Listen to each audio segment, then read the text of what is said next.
Okay. Good morning. My name is Diana Warner. I'm a member of Westminster's Palestine Partnership Team that supports the relationships with our partners, Evangelical Lutheran Christmas Church in Bethlehem and Dar al-Kalima University in Bethlehem and Gaza. We are pleased to partner with the Social Justice Ministry team on a series of forums on the current situation in Palestine. And the social justice forums are built around a common theme, and this program year, the theme is moving from understanding to transformation, effecting change together, guided by God. Through these forums, we want to explore capabilities we need to build and norms we need to examine to be effective transformation partners in our community. This morning, we are very pleased to welcome Nathan Stock, who is a non-resident scholar at the Middle East Institute. Prior to this, he spent nearly a decade working on Middle East conflicts with the Carter Center.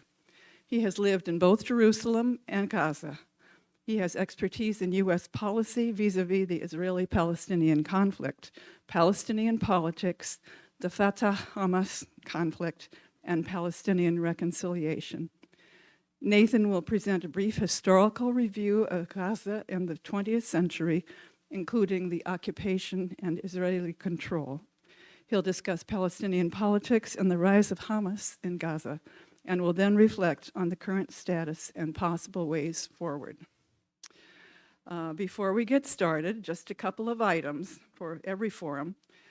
For those attending in person in the Meisel room, if you have a question, raise your hand and we'll bring a microphone to you so all, including those on the live stream, can hear your question or comment. For those attending on the live stream, please submit your comment or question in the live stream chat and we'll monitor that and raise your question or comment. As part of our ongoing effort to promote respectful conversations around concerns in our community, the Social Justice Team has established guidelines for the Social Justice Forum that you will see on the screen. Oh, sorry. I need to do that. I thought Eric was doing everything. He's so good. But okay, so our commitment to respectful Q&A. Glance at those and we'll go on.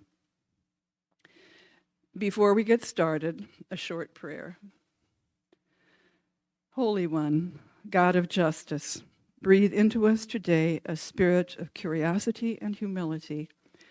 Help us engage with mindfulness, following the lead of voices from our community. Guide our speech and our self-awareness so we may honor the divine and all people. Amen. So now, please welcome Nathan Stock to today's forum.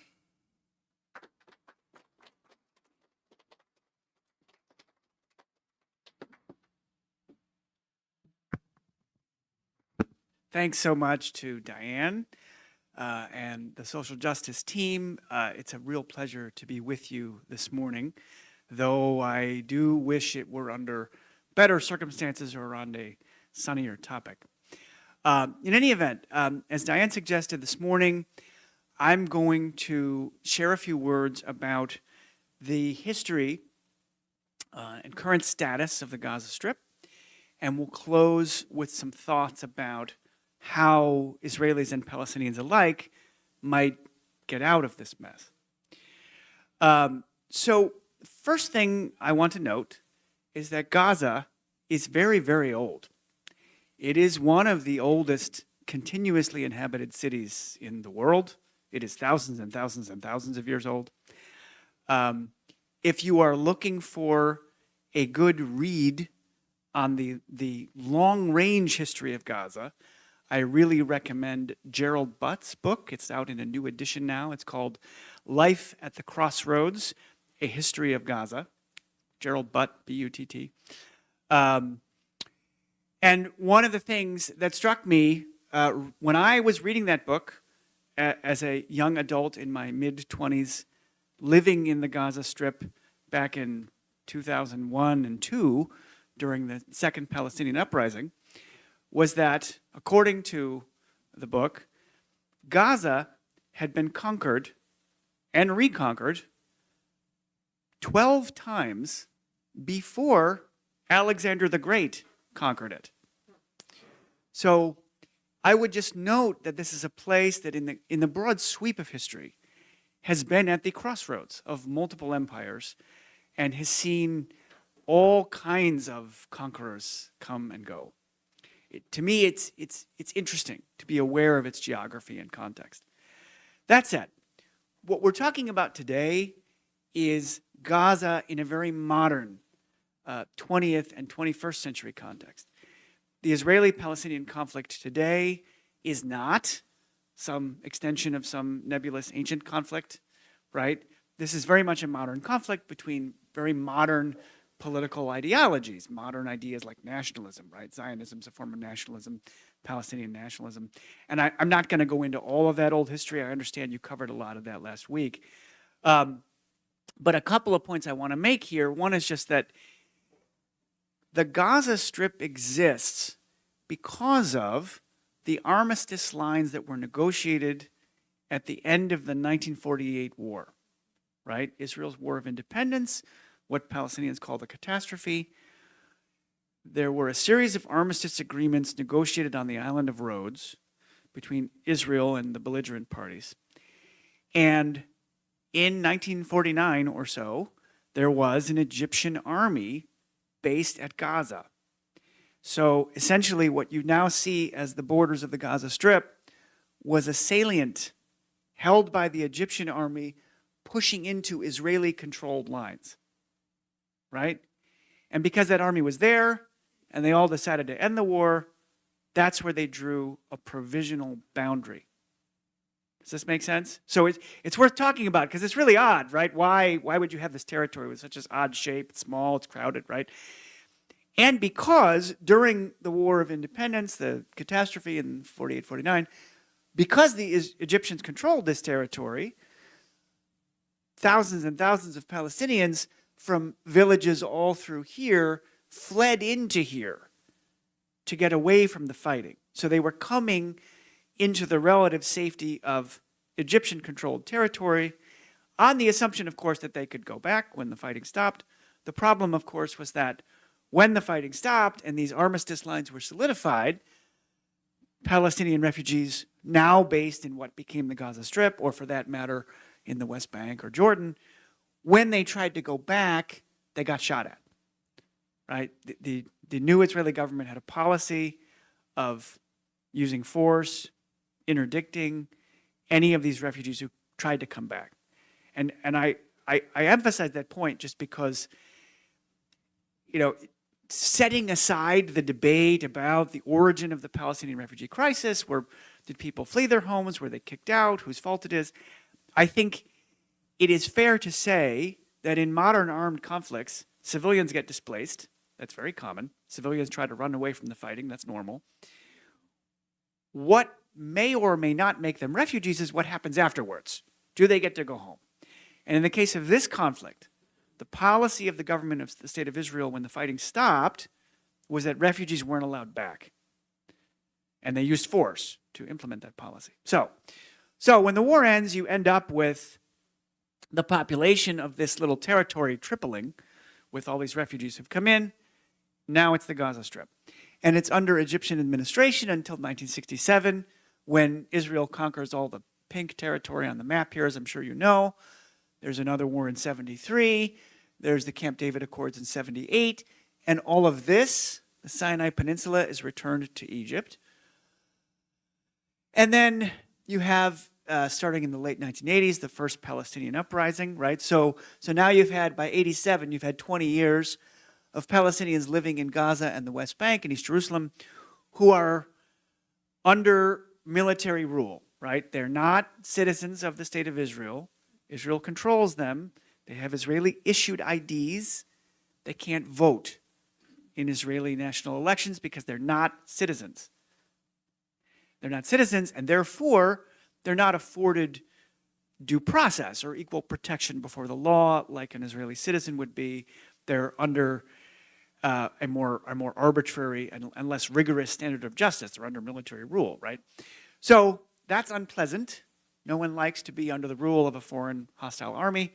And so after 20 years of that, and starting in 1987, you have this popular uprising against military rule.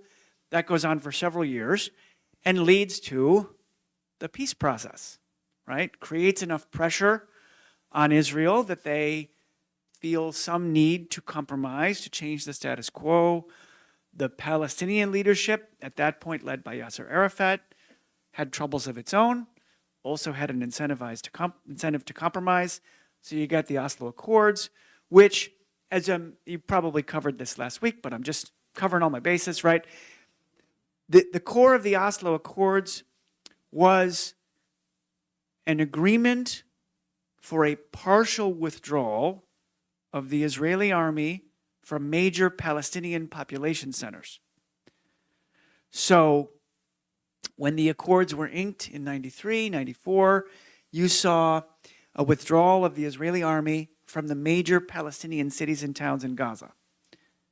They withdrew from Bethlehem, Nablus, Ramallah, Jericho. They withdrew from the population centers and encircled them with checkpoints, right? Because the Israeli army was at greater risk, was taking more casualties when they were attempting to police some crowded, urban refugee camp where no one wanted them, right? So in acceding to the peace process in the 90s, the Israeli army calculated correctly that they could still maintain control over the Palestinian population, but not leave themselves exposed by sitting, downtown in every city and running the schools and the trash collection and the medical infrastructure and all that. So beginning in the 90s, you see this new infrastructure of Israeli control being built over the Palestinians who remain under military rule, but it's different from the first 20 years of military rule. It's based on indirect control. So they pull out of the major cities, they set up this network of checkpoints, they increasingly build separate roads for settlements, right? Settlements are growing throughout this whole period, right? And the first fence around the Gaza Strip is constructed in 1999, right? I moved to Gaza in the spring of 2000 at the height of the so-called peace process. There were 1.1 million people living in Gaza then, and most of them, when I moved there, were stuck there. Okay, so before the second uprising, before the, suicide bombings hitting nightclubs in 2001, before that, most Palestinians guilty of being born here were stuck here. They were already in an open-air prison as of 2000, as of the late 90s, as of arguably the mid-90s.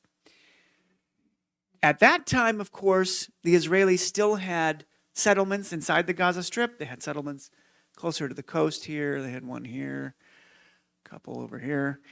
But then, of course, in 2000, fall of 2000, I guess I should have a bullet point for that, but the second uprising breaks out when I was living in Gaza. So that thing is known as the Second Intifada or the Al-Aqsa Intifada. That goes on for 2 or 3 years, and it sees horrific suicide bombings targeting Israeli civilians. It sees the Palestinians attempting to run a kind of guerrilla war where they shoot at and try to bomb, these settlements that are scattered around the West Bank and Gaza.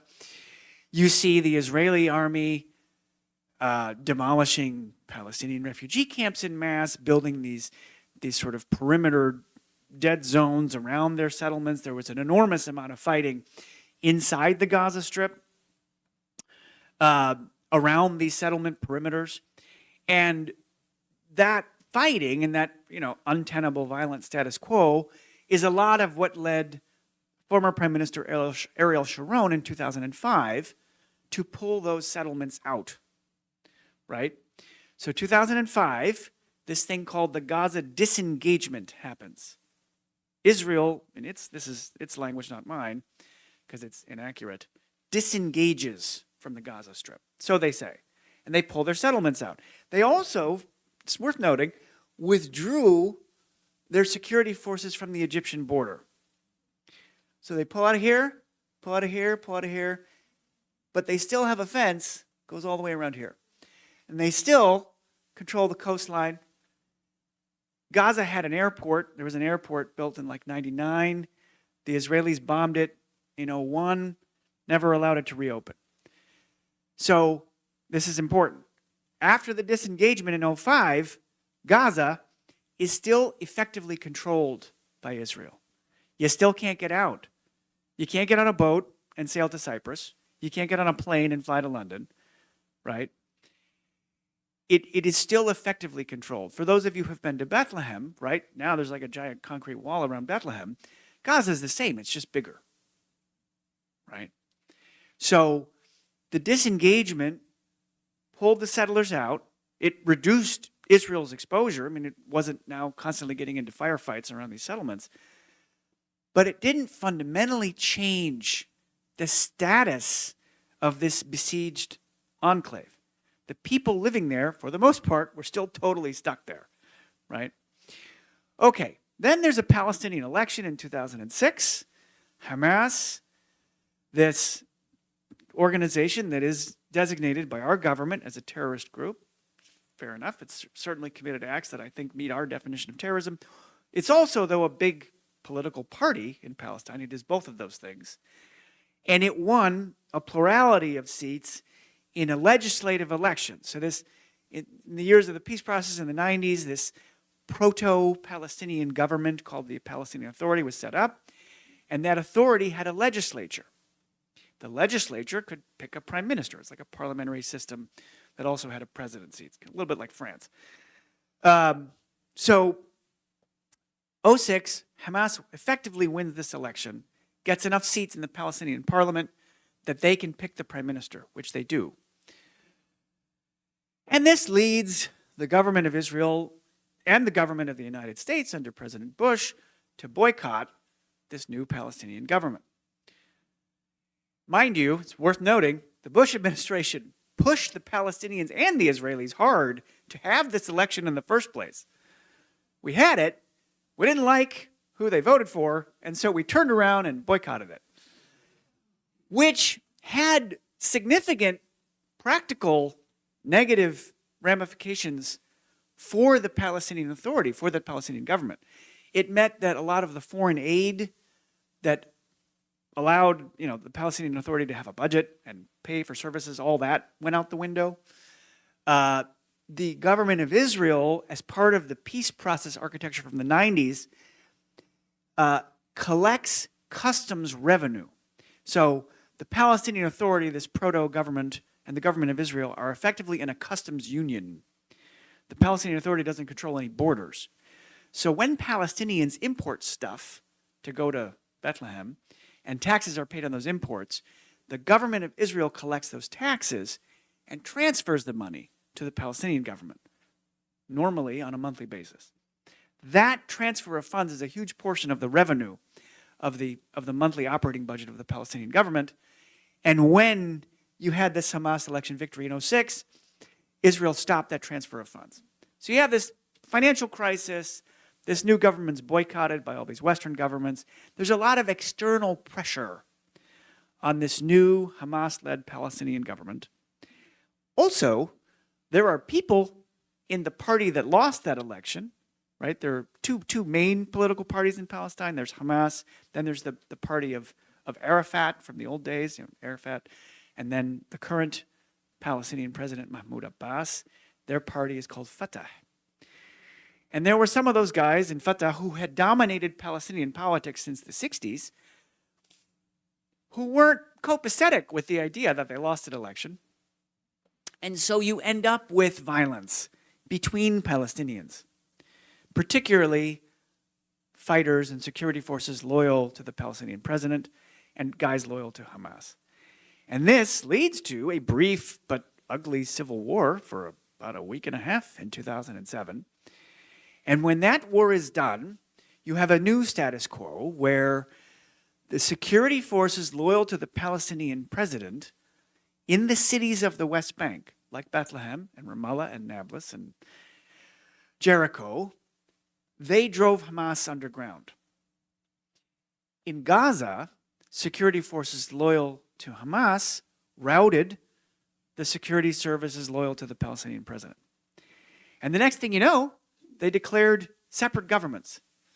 So for a long time, you had this really unfortunate status quo where Palestinians, who between them don't have a sovereign country, there's no sovereign state of Palestine, yet they had two prime ministers for the longest time.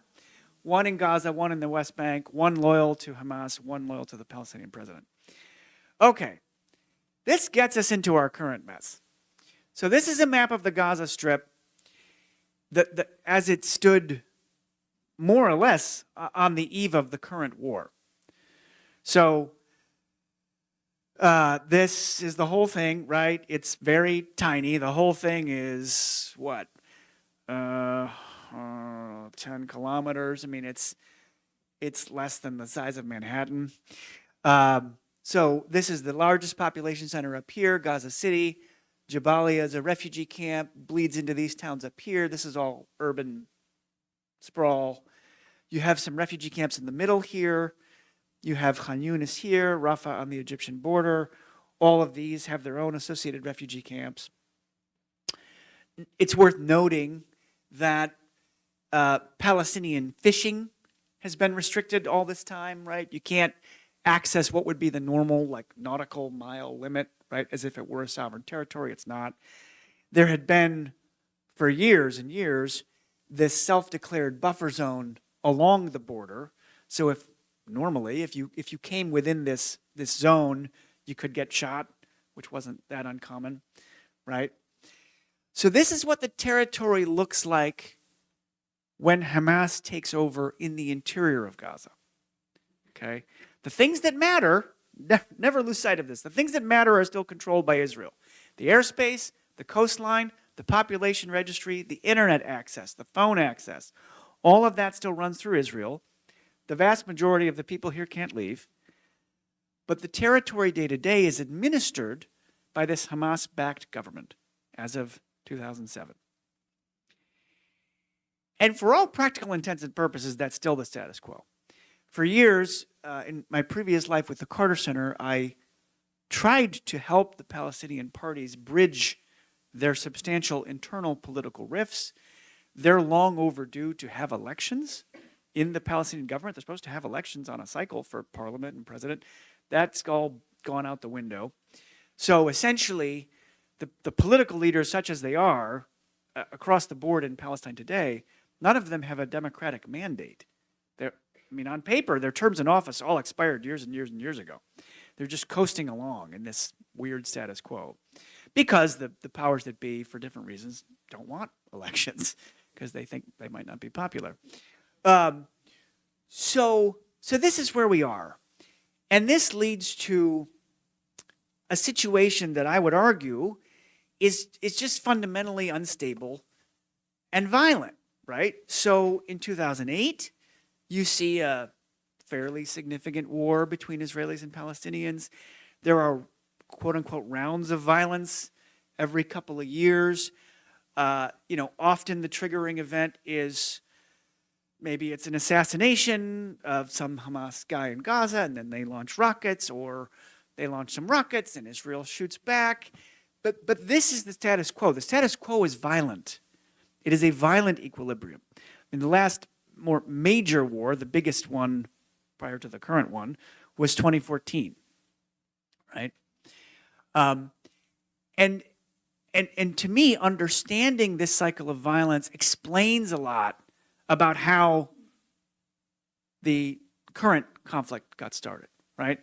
Because fundamentally, you have now over 2 million people trapped in this territory. They exist basically on foreign aid, right? On the eve of October 7, something like 3/4 of the population was food insecure, right? Most people are dependent on some kind of foreign aid at this point just to eat. Unemployment is at 45, 50%, right? That's orders of magnitude higher than unemployment at the peak of the Great Depression in the United States, right? So for these people, objectively, life sucks. Life sucks, and there's no reason to think it's going to get better. There's not. There's no political horizon. Hamas itself, in its administration of the Gaza Strip, is fairly authoritarian. It's not a democracy, let's be clear, right? I mean, they will beat up Palestinians protesting about the perennial lack of electricity, right? That happens in Gaza.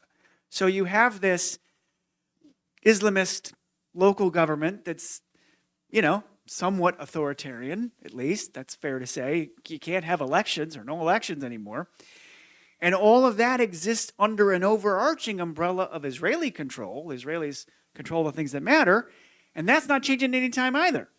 So, you had, to be clear, you had some Palestinian laborers who got permits to work in Israel. Some people could get out. You could maybe get a permit to go, to Jerusalem. A handful of people could go to worship, for example. Some people could get out to Egypt if you wanted to study. But most people couldn't leave this territory, right? That's the status quo. It is, in that way, inherently oppressive and violent, especially toward Palestinians. So, on October 7th, to everyone's surprise, including mine, and I think I know a lot about this, and I was surprised, Hamas launched a carefully coordinated attack. And this is just based on media reporting, but I think the first thing to understand about it is that they had pretty good intelligence on the location of key Israeli military facilities on the border and how Israel's communication and monitoring infrastructure worked. So more or less the first thing they did is they launched a bunch of rockets into Israel. So much so that they overwhelmed Israel's vaunted Iron Dome defense system and distracted them. And then they used little tiny drones, to drop little explosives on several of these watchtowers on the border, all at the exact same time. They disabled the cameras on the watchtowers, and they disabled some kind of hub that was like the phone and internet link for the whole military communication infrastructure on the border. So the Israeli military, for quite some time there, didn't know what was going on. And under that cover, and they did this on a Jewish holiday when these facilities were short-staffed, a lot of people were on leave. Then they breached the border. Mind you, all this is fenced, right? Electrified fencing, razor ribbon. I mean, I would get nervous just on the few times I was in these border areas. I was always uncomfortable because they would shoot right into Gaza. Always made me nervous. But they had succeeded temporarily in ensuring such an Israeli blackout. The Israeli military didn't know what was going on, and they blew up the border fence in 30 places.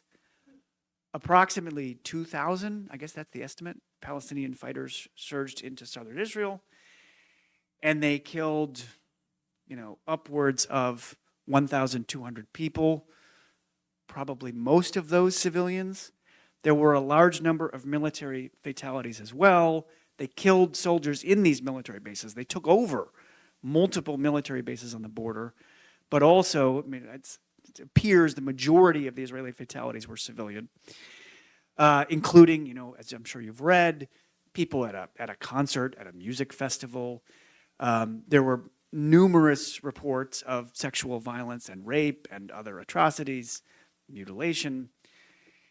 And they took approximately 240 prisoners. Roughly half soldiers, roughly half civilians. That's a rough estimate. The majority of those detainees were released in a prisoner exchange during the one major ceasefire of the war, but there are more than 100 still held. Since October 7, we have seen more than 26,700 Palestinians killed. There are an estimated 5,000 to 7,000 missing, assumed dead.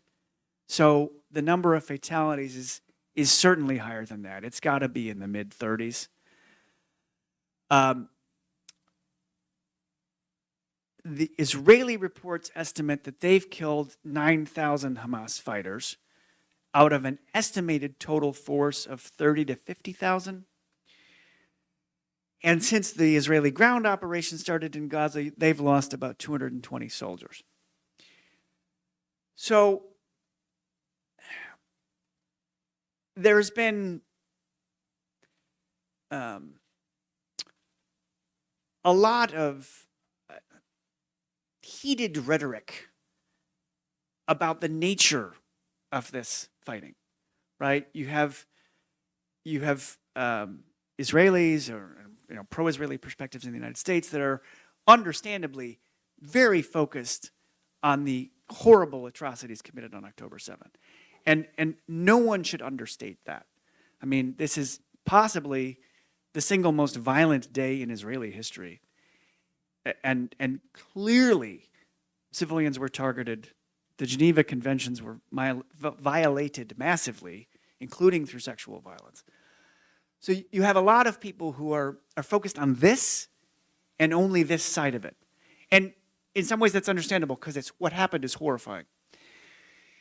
You have another perspective, including in the United States, that is only focused on this, the stupefying destruction occurring in Gaza, and can only see this side and is, asserting the genocide is happening and so on. I think both of those perspectives aren't quite right. Instead, I would urge anyone who's interested to try to think about what's happening here in the context of what is known as international humanitarian law. International humanitarian law is a term for the body of international law specifically created to regulate armed conflict. This is not a new idea, right? The first version of what we now call the Geneva Conventions goes back to the late 19th century, right? There's a body of modern law that has put forward the idea for a long time that you're going to have wars, but when you have them, there are things that the belligerents can and can't do. The current state of that body of international humanitarian law was codified after World War II in the Geneva Conventions as we know them today. The Geneva Conventions as they exist now were very much a response to the horrors of World War II. They're worth reading. They're fascinating. Look them up online. They're fascinating. And what you will see as you read them is that they were not written by hippies. They were written by people who just fought in World War II. They were written on the assumption that wars will happen. Wars are going to happen. Therefore, we must codify what is and is not acceptable behavior by armies. That's what they tried to do. Within those conventions, there are two themes that are repeated over and over again. One is the distinction between combatants and non-combatants. That's the language they use, combatants and non-combatants. And the basic idea here is that nobody in any kind of war is allowed to deliberately target non-combatants. You can't deliberately target civilians. That's principle number one. The second principle is to consider harm to civilians in a proportional way. So the Geneva Conventions do not assume that civilians will not be harmed in war. That's not realistic. They don't even say, you can't really interpret them to say, an army fighting war X can never launch a rocket against a hospital.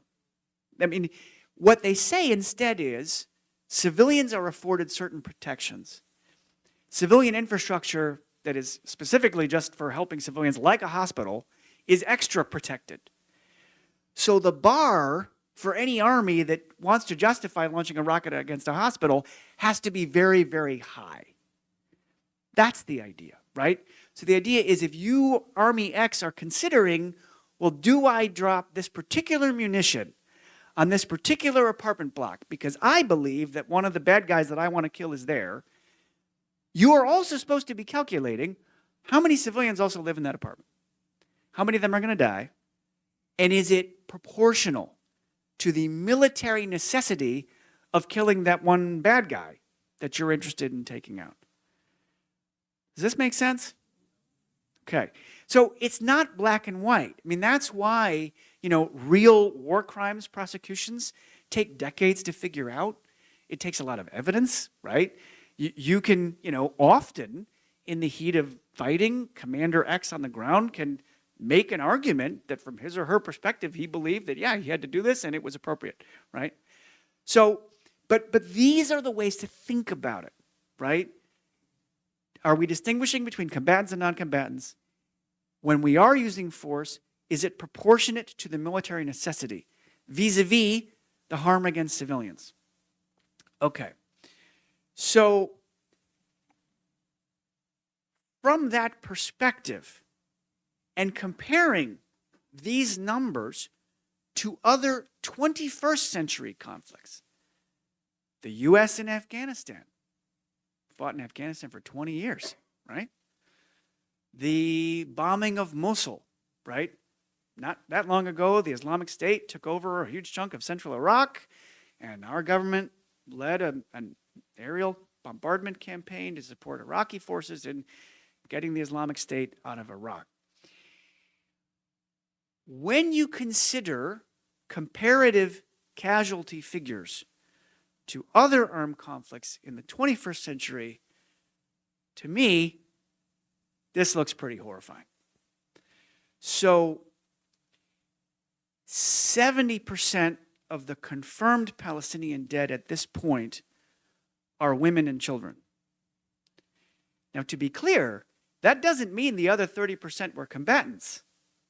The other 30% were just males above the age of 18, right? But that works out to approximately 18,700 women and children confirmed killed since October 7th. For comparison, the number of confirmed women and children killed by the United States and our coalition allies in 20 years in Afghanistan is 12,400, approximately. Now, to be clear, that's not all the civilians that died in Afghanistan. Afghans were killing Afghans, the Afghan security forces, and the Taliban. But the number that we killed using our fancy modern military in 20 years was approximately 12,400. Whereas in this conflict, since October 7th, in 4 months, 18,700 women and children killed at a minimum. And this is almost certainly an undercount, right? Another comparative example. These numbers are more than twice as high as the total number of civilians killed by both sides in the 9-month battle for Mosul. So that is coalition forces and the Islamic State. All the civilians they killed together in 9 months, more than twice as many women and children killed here in 4 months. Why is this? Well, again, exact answers are going to take a lot of time to figure out, right? Hopefully, there will be appropriate war crimes investigations, and some of that has already started. If you're interested, I recommend online a report by a Swedish nonprofit called Diakonia, Diakona. They are a center dedicated to the Geneva Conventions, tracking war crimes, training people on how the conventions are supposed to operate. Diakonia. They have the first good report I've seen on violations of international humanitarian law on both sides. Their reporting covers about the first couple of months of the conflict. But it's a 60-page report on their website, and it's a really good read. My point is simply, to really parse out these questions takes a lot of time. You need evidence. It's complicated, right? That said, it is also fair to say if if there are more women, just women and children, that's not all the civilians, just women and children killed here in 4 months, far more than we killed in 20 years in Afghanistan, that seems highly problematic to me. It seems to me that the Geneva Conventions are being violated here by a disproportionate use of force against civilians in a massive way. So why is that? Well, one piece of data that's emerging here is that Israel is using very large munitions, right? So for example, they dropped 2,000-pound bombs on the Jabalia refugee camp back in the fall, killed 175 people. And for comparison, this is just reading media, right? Other experts, U.S. military experts, they note that approximately half of the munitions used in the first, the first 2 weeks of war, roughly 90% of the munitions Israel dropped were bombs weighing 1,000 to 2,000 pounds. 90%. U.S. military officials have said a 500-pound bomb would be big, given the density of the people living in these places, right? It's super crowded. So when going back to the battle for Mosul and our air campaign against Mosul, right? Mostly a 500-pound bomb was the ceiling for the size of the munitions we used, right? Because we didn't want to. We were trying to minimize civilian casualties, right? And the other piece of data we have now is satellite imagery, right? So now there are all these private satellites. You can pay for a subscription to these companies that are constantly taking pictures of the whole planet Earth, minute by minute, right? And that gives you a ton of comparative data on anything, right? So these are just links. I'll send these slides around. You can hit these links. I mean, there are several really good interactive features online where different news services have before and after photos of areas of the Gaza Strip where you can see this destruction. So this is somebody's estimate. This is from OpenStreetMap and Microsoft.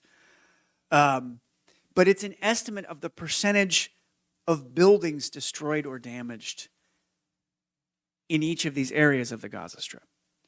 So, I mean, the running sort of aggregate estimate is approximately 60% of all the structures in the territory. 60% are damaged or destroyed. Most of these through air and artillery strikes, but there are also occasions of Israel engaging in controlled demolitions. So in cases where they're not getting shot at, they're not even claiming that they're blowing up this house because there's some bad guy there, but just because they want to clear out the buildings. Some of that is happening in the border.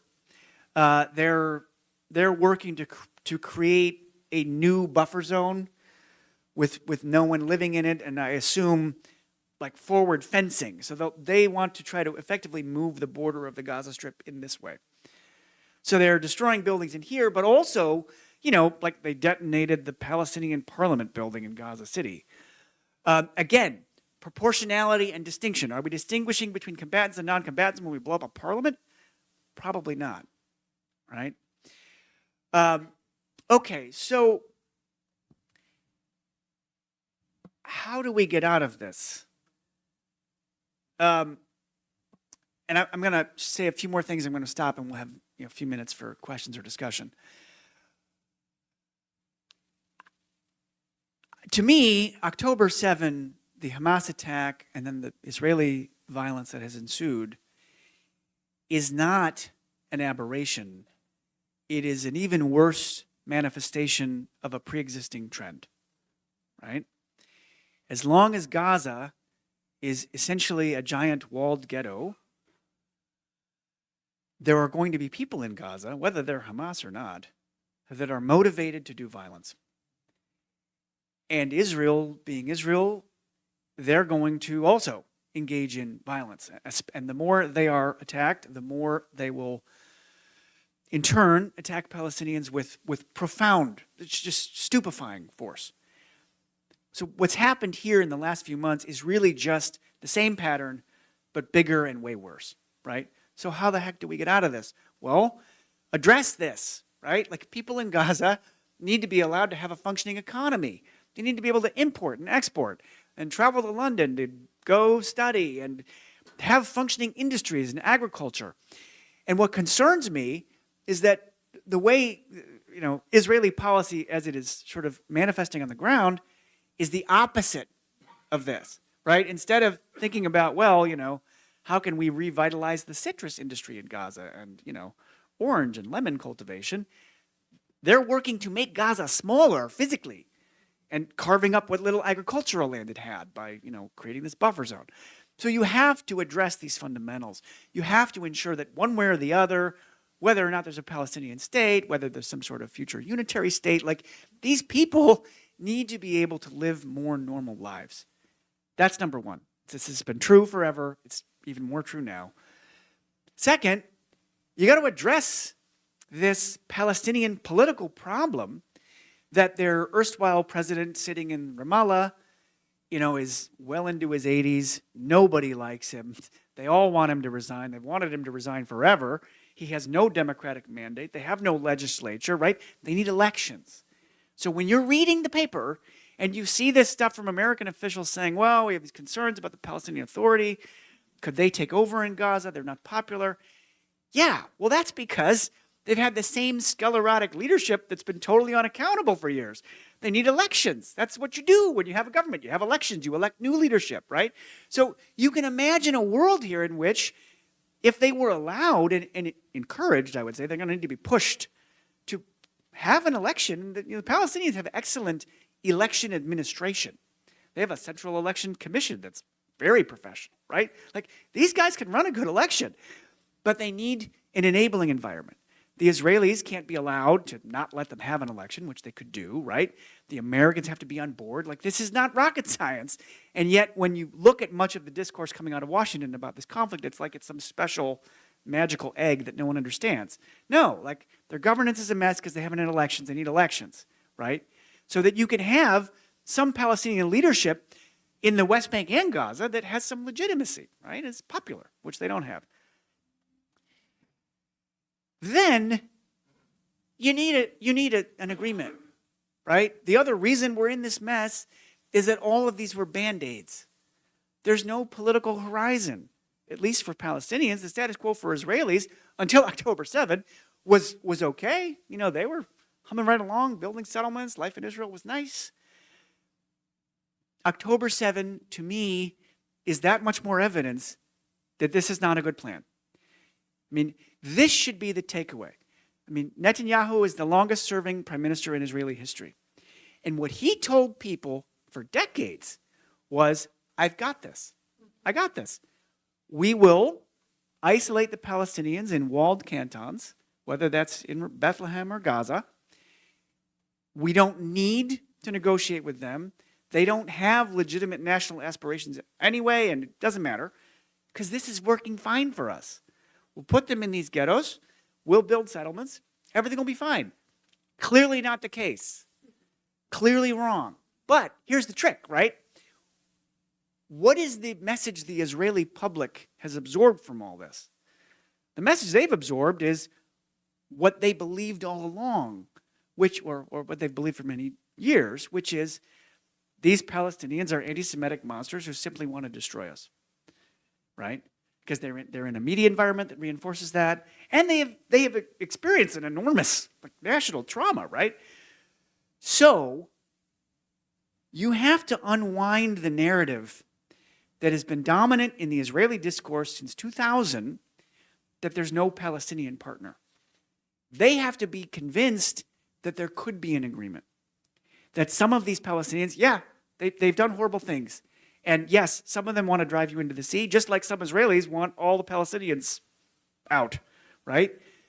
But you could have an agreement. I still believe that's the case. But here's where you need leadership. You need American leadership, for one thing, to show these folks that there could be a way forward, that they could have security, to outline what agreements could look like, right?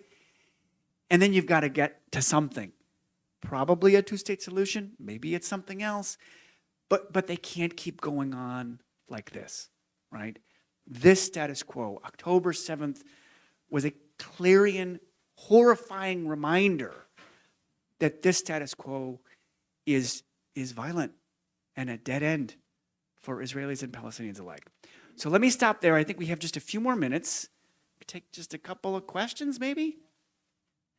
Thank you so much, Nathan. That is an amazing presentation, and I'm so glad that it's being recorded.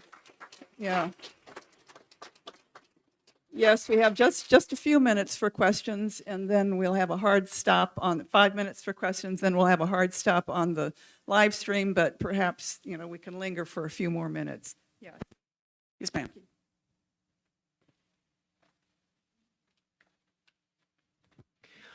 Thank you so much. This was just wonderful. My question has to do with your final comment about nurturing Palestinian leadership.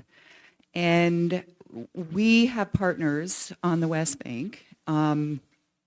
Many of us have spent a lot of time with Mitri Raheb and some of the other folks. And when you listen to them rhetorically, these are folks who are leaders, and they come to Washington and they have been in the press. But when you listen to them rhetorically, they don't speak about Israel. I always have gotten the sense that they very much feel like they are between a rock and a hard place. They pick their words very carefully. Are there Palestinians who are in a position to step up and be a part of a negotiated agreement? You mentioned the Americans. What can the Americans do to facilitate that?